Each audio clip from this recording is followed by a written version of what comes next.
Well, good morning, ladies and gentlemen. It's a delight to see so many here today to take part in our study day on the Christmas Truce. So, as I said, it's a huge delight to see so many people here today, because I think the Christmas Truce has obviously very deeply captured the public imagination. Right, so today what we're going to try and do is look at what happened on the ground, Christmas 1914, and then take it on as to why it has left such a deep cultural footprint, particularly on Great Britain, and why it resonates today, and the extent to which perhaps we've reinvented it in this centenary year. I'm going to be kicking off. As I said, I'm Mark Connelly. I'm here in the School of History. I'm a specialist in First World War research, but I've also, in my time, studied Christmas, so this was always going to be a nice year for me.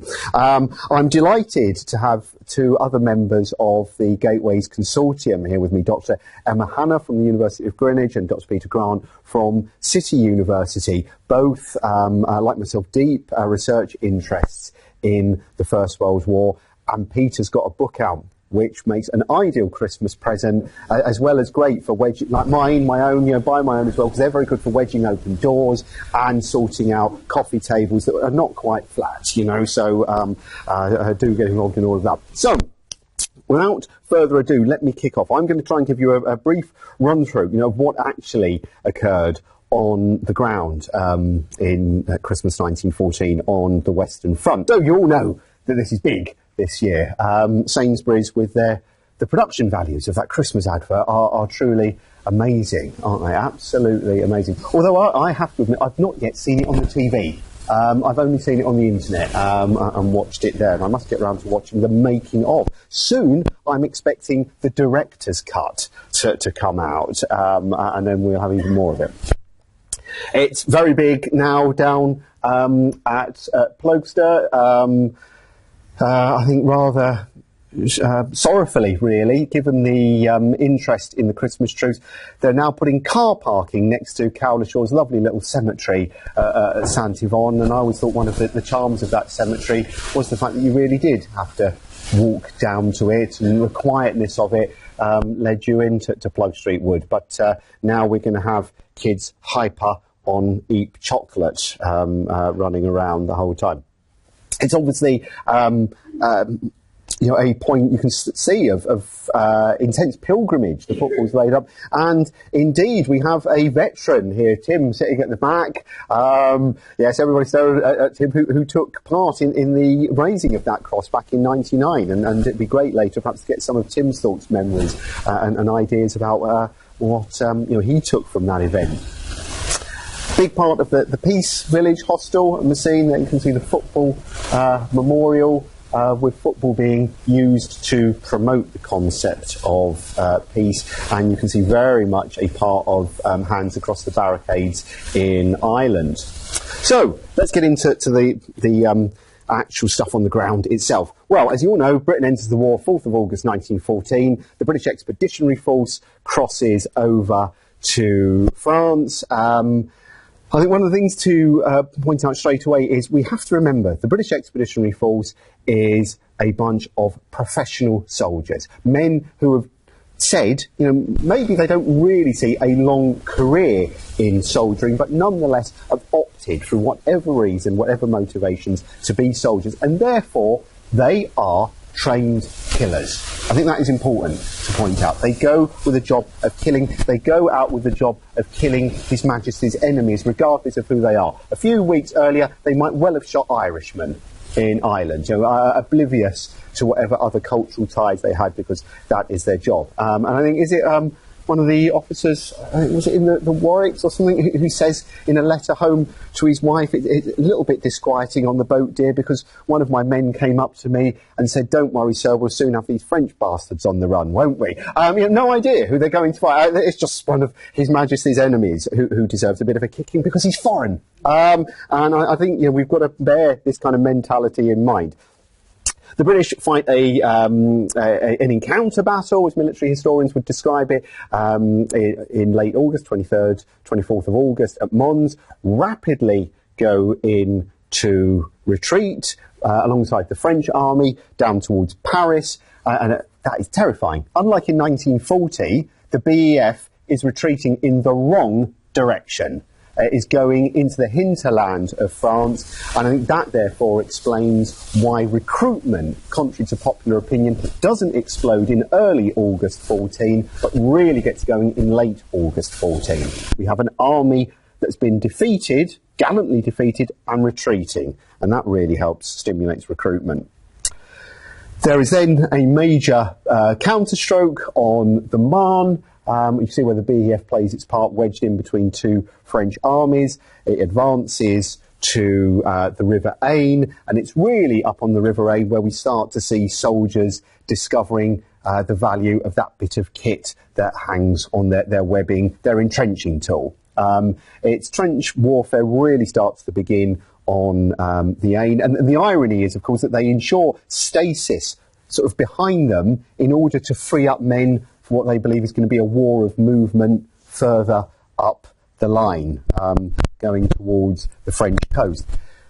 This gives way to what is a bit of a misnomer, really. It's often known as the race to the sea, as each side tries to outflank each other. It's a bit more like a stagger to the sea, really, as these are heavyweights who are slugging at each other, and they don't move particularly nimbly by October 1914.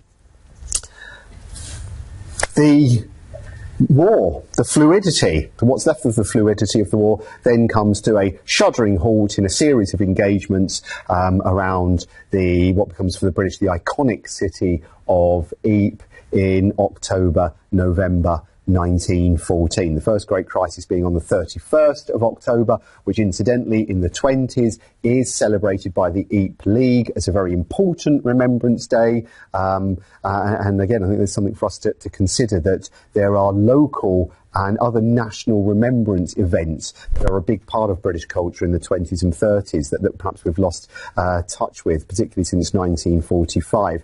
There is then another crisis moment on the 11th of November 1914, and seeing as the First World War does hold this peculiar grip, I think, on people's imaginations, it's always struck me the accidents of dates are a big part of that. The idea that a second crisis point in this battle should have come on the 11th of November, 4 years, the very day 4 years later on which the armistice will come into effect, gives the First Battle of Ypres, for want of a better term, a particularly romantic cachet. Now, all of these early engagements are dreadfully bloody affairs. I think you may be surprised to hear this, but the British often regard the First World War, I suppose, in rather insular terms. They don't actually think of the effect of it on allies, certainly not French or Belgian ones, maybe the Empire, or enemies.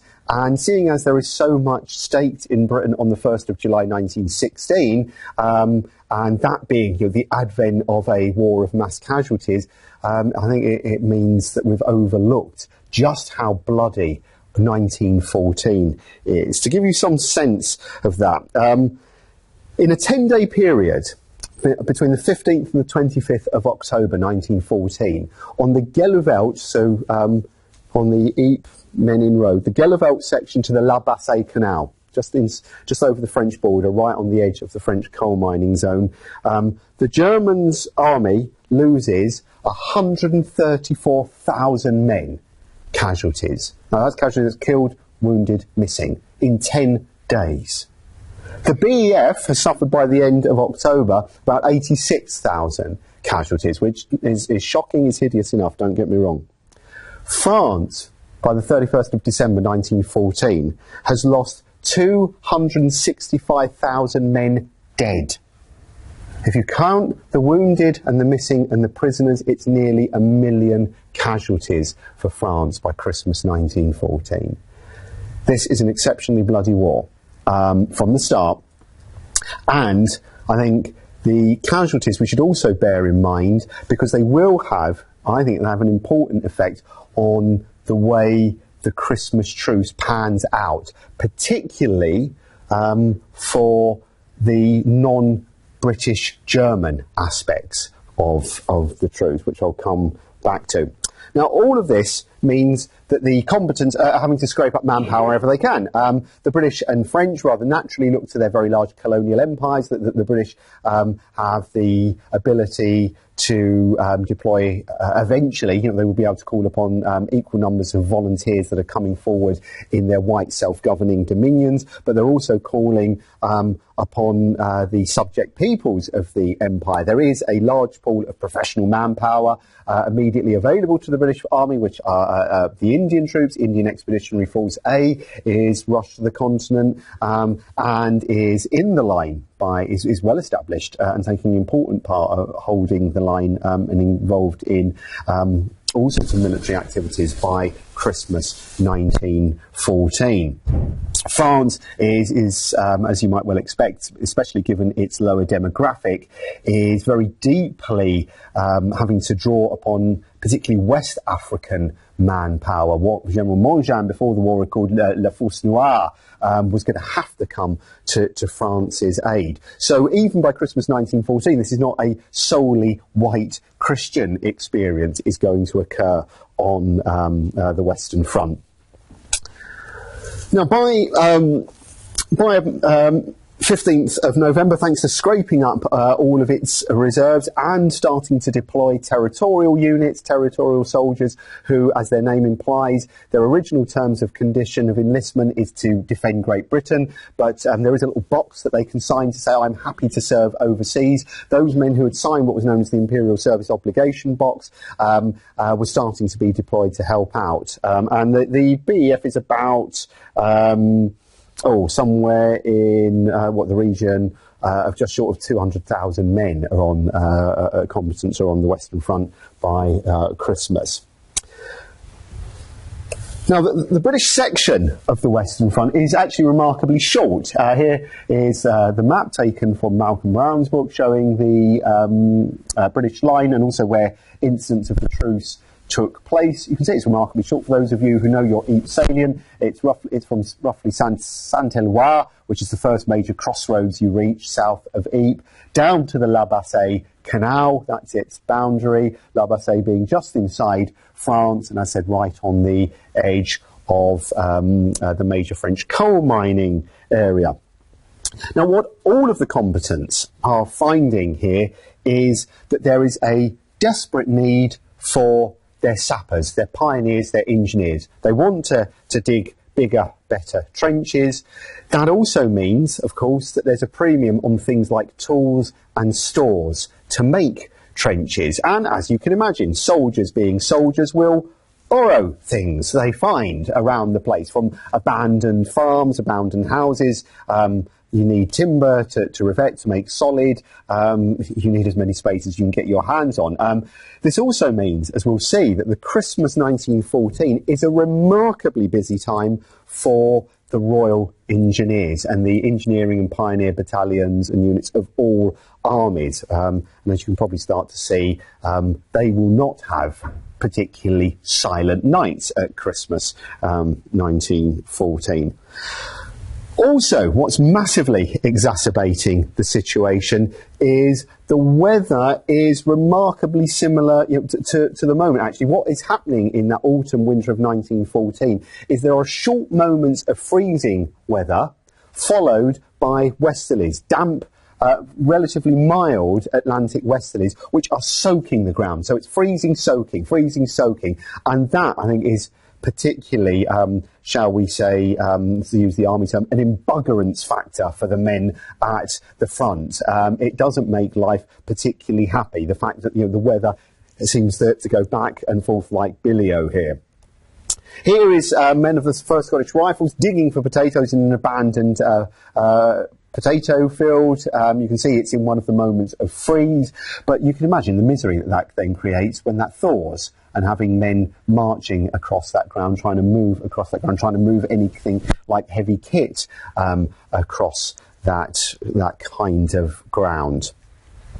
Here, men at Hoopling making tea. And I think this photograph is absolutely fascinating because in some ways it shows an essential truth about winter warfare, doesn't it? I've always thought when looking at this, my immediate response is, have you seen any of Roger Fenton's wonderful photographs from the Crimean Peninsula in the winter of 1854? You know, when you see the state of British troops there, that similarity, an army that has not really thought through the consequences of a prolonged winter campaign. And here you can see British soldiers clearly putting on everything they own and looking scarecrow-like, you know, just as that great Punch cartoon of 1854, you know, when they said about the instituting of the Victoria Cross. Have you heard that they're going to give us a new medal? Yes, one day perhaps they'll give us a nice tunic to hang it on, says one of the men, you know, in the middle of the snow, because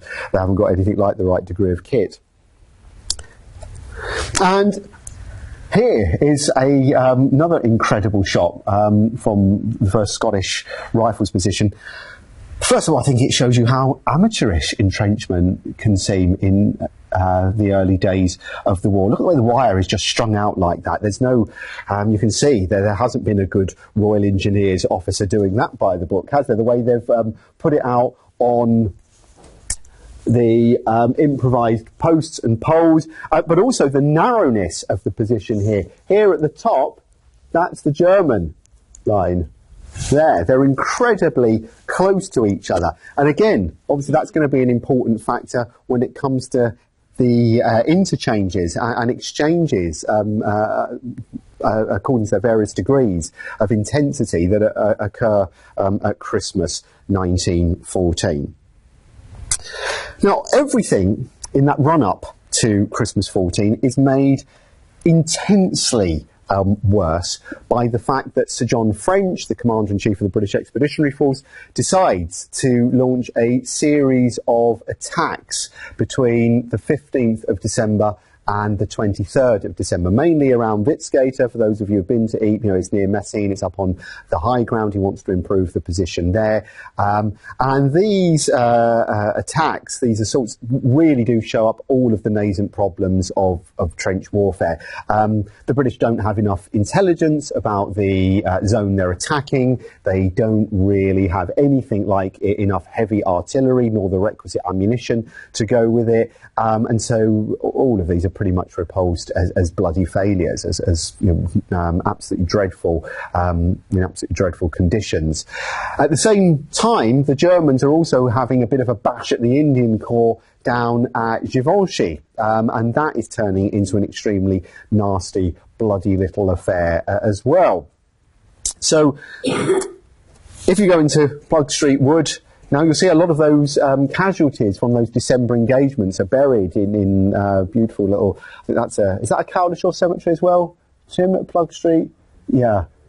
Yeah, and particularly these graves closest to the camera, quite a lot of those are 22nd, 23rd of December. And I stress this as well, just to give you the idea, you know, that there isn't really a long, slow wind down to Christmas here. And the nastiness is happening until the last minute.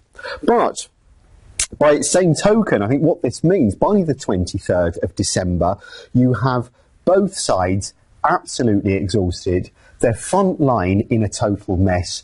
They are looking, if at all possible, you know, like any soldier really, for a little bit of respite. And so the mindset is there, shall we say, at the very least, to do nothing for a few days if they possibly can, because the front is in such a mess in so many places. And it's late on the 23rd and into the 24th, the weather starts to change. The mercury starts to go down, it starts to get colder. And I think for a lot of men at the front, that's actually a little bit of a respite, because at least it makes movement that little bit easier as the weather is changing here.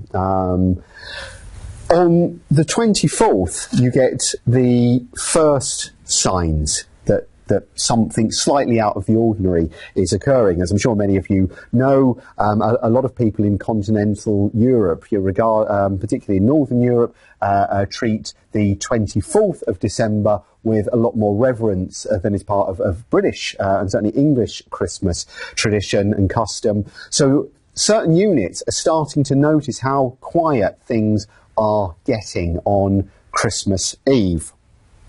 And then that's going to influence, will certainly influence their understanding of the next few days. Now, just to cut the action back to the home front, what's actually happening in Britain? Well, the British are preparing for their first Christmas at war, and naturally enough there's a great desire to do something for our boys at the front. There's then a huge debate in the British press because people really want to know, how do you get stuff to the Tommies? And so there's a lot of stuff in the press. Here in the Daily Mail there's a letter to say, send us out plenty of cake and Christmas pudding. You can see they're good old lads at the front. Of cake and Christmas pudding, too much cannot be sent out. They want to quite rightly stuff themselves stupid. And here is really where you also start to see the rise of the great army legend, which ploughs through the Second World War as well. That if you are sending your loved one or your friend something, and particularly if you're sending them cake, please, please, please, please, please, do not put the carbolic soap in the same parcel with the cake and the fags, because the cake will taste of soap, the fags will taste of soap, and the last thing you really want to do with your Christmas cake is treat it as a cake on a rope and rub it in the shower, because it doesn't do any good at all. So differentiate and carefully package.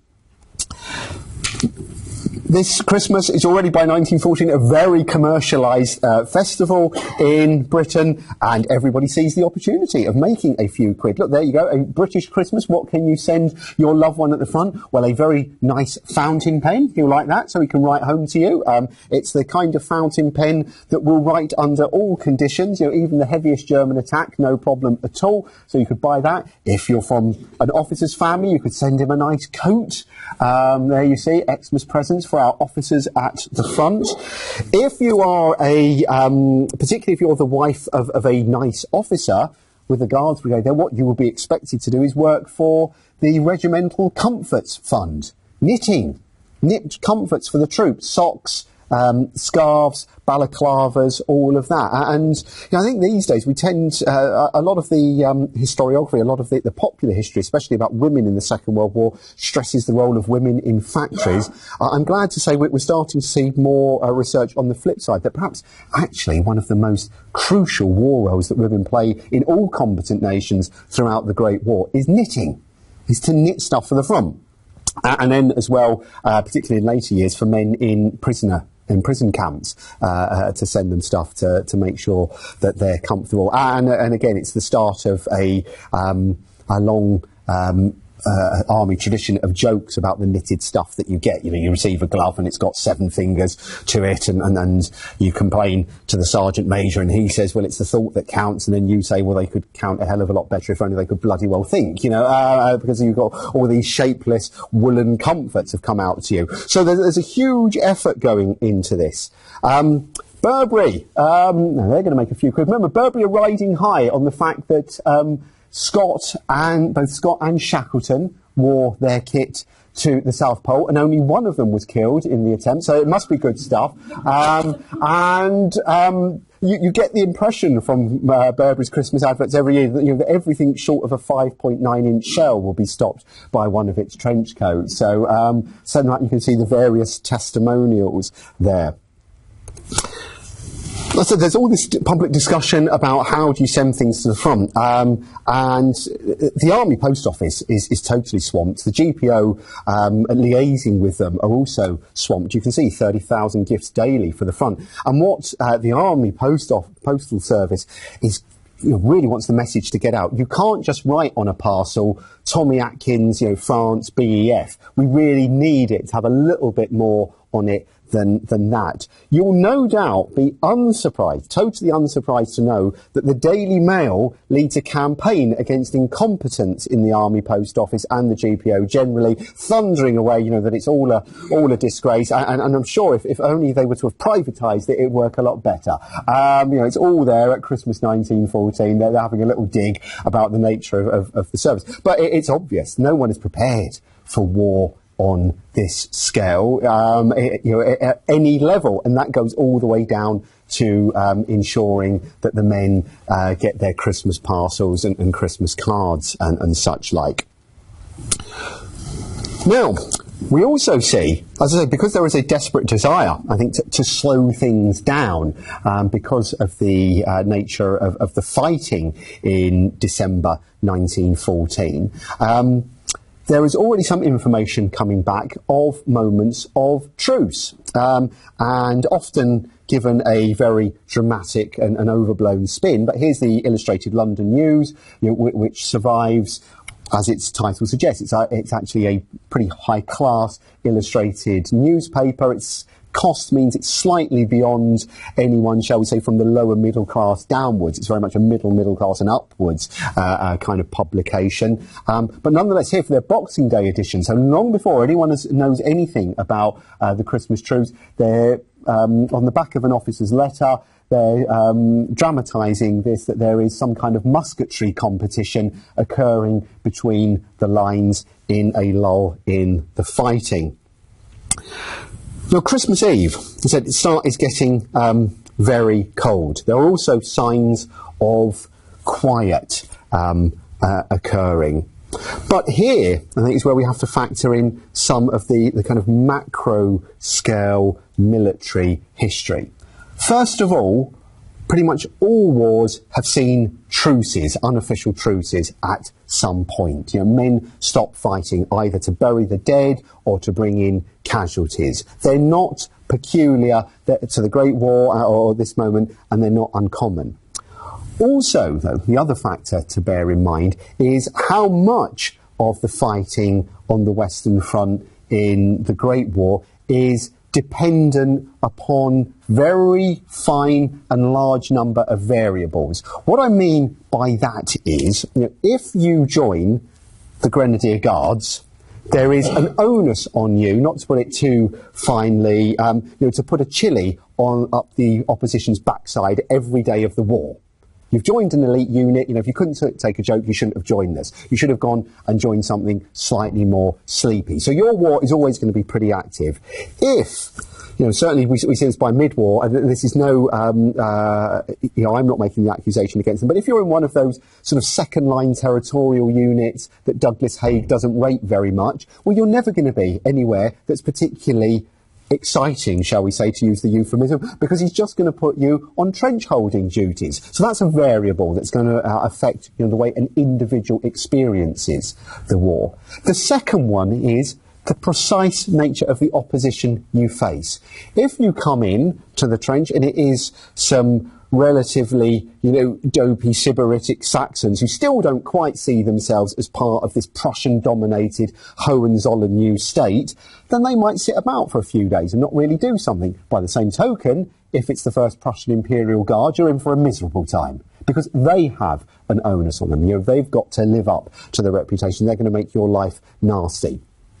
We then have to build in all the other ones of time of year, precise state of weather, even time of day. So violence in the Great War, despite the fact, and possibly even because the fact that the enemies are constantly looking at each other, actually is uneven. It goes up and down, and it's regulated by certain internal and external factors. And so, I think it's really important factor to bear in mind, to give some sense of the fine granularity of the Christmas truce.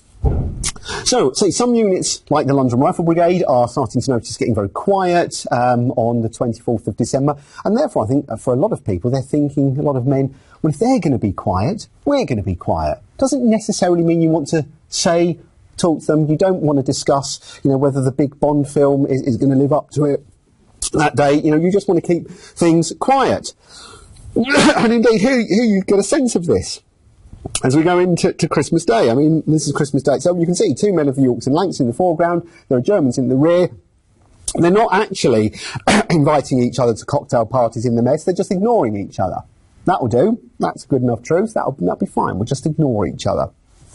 We have to put that in. Now, what a lot of units do start to notice, what a lot of units start to notice on, on Christmas Eve, and certainly for someone like Bruce Bairnsfather, is excuse me, is going to stay with him for much of the rest of his life, is hearing what we're seeing on Christmas Eve. Is a lot of units are starting to hear the Germans sing Silent Night. That is obvious. Lights are starting to appear, and that is an exceptionally moving thing. I think for someone like Ben's father, Bruce, the famous cartoonist, he's going to live with that for the rest of his life. Other units are noticing perhaps not quite so much of that, but just quietness, and that will suit them. Now, to give you a sense of how uneven then the truce can be, we have the diary of Captain Wilfred Barham of the 1st Buffs, who records a very strange Christmas Eve and Christmas Day in his diary, and I think his reactions don't quite conform to the popular image of the event. After completing his watch, 8 till 10 p.m, he retires to his dugout, but then is disturbed by his Batman, and I'll just give you an extract. "Well, I'm blowed. Of all the things I've ever seen in my few years, I think tonight's episode just about caps the lot. Here were the Deutschers, who were supposed to regard us with bitter hate, first of all shouting across at us. One of our fellows yelled out, 'Come and have a drink.' This went on for some time. Then they suggested that we should come halfway and talk. They came all right. It was a bright moonlit night. Some of our chaps went, but as soon as we saw them, it was stopped." So he, actually, and his fellow officers stop it. However, 2 of our sergeants had a talk with one of their officers who wanted to take them prisoner. But they told him to play the game, as it was Christmas time, and he told them to go back. But they succeeded in discovering what regiment is in front of us and what their wire is like. So in other words, their professional soldiering mentality has still been there. While they're talking to the Germans, they're clocking the state of the wire and they're clocking who they're facing, and they report that back. Which to me implies a sense that they know that whatever else happens, they're all still soldiers and the fighting is still important. 2 Germans then tried to come over and are stopped. 2 others come over, give themselves up. They say that London has just been bombarded, St. Petersburg captured, France is on the verge of surrender, so they will only have to defeat Britain in the spring. Well, that's not quite the swapping of Christmas crackers, is it? We're only giving ourselves up because we know we'll be home soon. So there are a variety of experiences going on here. And therefore, what we really have to remember as we go now into Christmas Day, and let joy be unconfined, I'm about to shut up very soon, there is a huge difference between the 2 words truce and fraternisation. I think too often we've axiomatically taken them over Christmas 1914 to mean one and the same things. Sitting around and doing nothing isn't the same as going out, all of them going out, and having a cup of tea in no man's land. Now, that certainly does start to happen during Christmas Day. There are exchanges. People do come out. London Rifle Brigade Front is a very famous area where that happens. But if you look at something like Captain Edward Hulse, he's a firebrand officer in the 2nd Scots Guards. He's very much like Brigadier Richie Hooke if any of you have read Evelyn Waugh's Sword of Honour trilogy. And just as Richie Hooke believes that the Huns need biffing the whole time, Hulse is a bit of a biffer. But also it's all by the rules of the game. So he goes out, like this, like these wonderful shots. Meets, speaks to Germans, has a good word with them. But I would argue that a lot of his approach to it is very much, happy Christmas, old son, it's nice to have a day off, isn't it? By the way, tomorrow I might have to kill you. That's my job, it's nothing personal. I think we need to bear that in mind, rather than to lay upon it a thick layer of kind of Dickensian treacly sentimentality upon the whole thing. I'm not saying don't do it, but don't put it on the whole thing. Men obviously swap badges, they do swap little mementos. You see this very famous one here, and I'm sure Peter and Emma will take this up. I'm convinced that's Pipes of Peace when we come round to that. That's Paul McCartney standing there. And that's so iconic. It's in the Peace Village now, that image. Right, now, just before I shut up, football. Let's move to football. Football, unfortunately, we have no hard, actual proof that anything like a football match took place. But what we have is a lot of circumstantial evidence. And given the profile of football in the working class culture of Britain and Germany, I'd be surprised if at some point someone didn't actually have a ball with them and they kicked it around. But that's as we know, a long way from proof of a match, and it's also a long way from final proof that it happens. One of the greatest bits of evidence we have, and I'm sure people like Emma can dissect this far more effectively than me, is this letter from a Royal Army Medical Corps doctor who's written home, and he says the blank regiment, cut out for army censorship purposes, actually had a football match with the Saxons who beat them 3-2. But which regiment? Who? I know Taff Gillingham, who helped, who's crucial to the Sainsbury's advert looking so good, is very interested in the football match, and is scouring through tons of evidence, probably as we speak, and he's very interested in showing that something took place. But I think he would also say if it did take place, it is very much a couple of guys just kicking a ball around rather than anything like a proper match. But to remind you then of how uneven then all of this is, to go back to Barham's diary, he notes as they go into the early hours of Christmas Day, there's a tense stand to. There's no carolling in the frosty air there. There is intermittent rifle fire, and even some artillery rounds are exchanged. He then writes, one silly fool has just tried to go over to their lines. Absolute madness, because sniping has been going on. He got about 50 yards when they shot him. One of his corporals says, I want to go out and get the body. Barham says, don't be daft, don't go out there, don't go and try and rescue him, he's probably dead anyway. But he goes anyway. Barham's diary reveals absolutely no sympathy with either man. He deserved every bullet he got, he writes. Now, Barham is not some, silent movie, moustache-twirling villain. He loves his men. He looks after them. He doesn't want them to be killed needlessly. This is the point. What the bugger are you doing? He doesn't get it. He spends the rest of Christmas Day in reserve at D Company, sitting it out very quietly. Everything is very quiet, he writes, not a sound. I wonder if anything is up. So, what we can see is the truce is sometimes that, just quiet. Fewer people fraternising. Others, there are places where there's desultory violence going on. There is still firing. It's by no means uniform. Men are cheered up by the arrival of Princess Mary's Christmas gift. Here you see smoke, most men being smokers. There is pipe tobacco and cigarettes, or chocolates if you're not, and that's become, again, a sort of icon of Christmas 14. But something clearly is very strange and does happen. Here you can see from Lieutenant Asprey's images, although the Buffs are by no means great fraternisers, they obviously decide just to let things go quiet. You couldn't take a photograph like that from up on top of the parapet unless things were very quiet. You couldn't walk around on the parapet unless things were very quiet. You can't take a snap for mum unless, it's very, very quiet like that. And interestingly, the Buffs War Diary, which is kept faithfully, if rather erratically at times throughout the war, is entirely missing from the 21st to the 29th of December. So, they clearly just didn't want brigade and division to know that they had sat around. Now, in the subsequent days, just to wrap up here, of course, very quickly it goes up the line.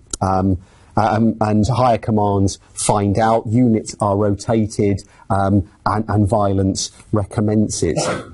Now, I don't want to throw out the baby with the bathwater here. Something remarkable does happen at Christmas 1914, and the day it doesn't bring a tear to my eye as I stand at Plug Street is the day I pack this in and have a go at brain surgery or ballet dancing or something like that, But by the same token, context is everything, and the precise atmosphere, the precise nature of the interaction and the engagement with the truce, I think needs to be borne in mind at all times. And therefore, I would say, when you do watch the Sainsbury's advert and do feel that tear in your eye, fine, absolutely fine, but then just remind yourself that it's not the sole and total uniform experience of Christmas Day 1914. Thank you very much.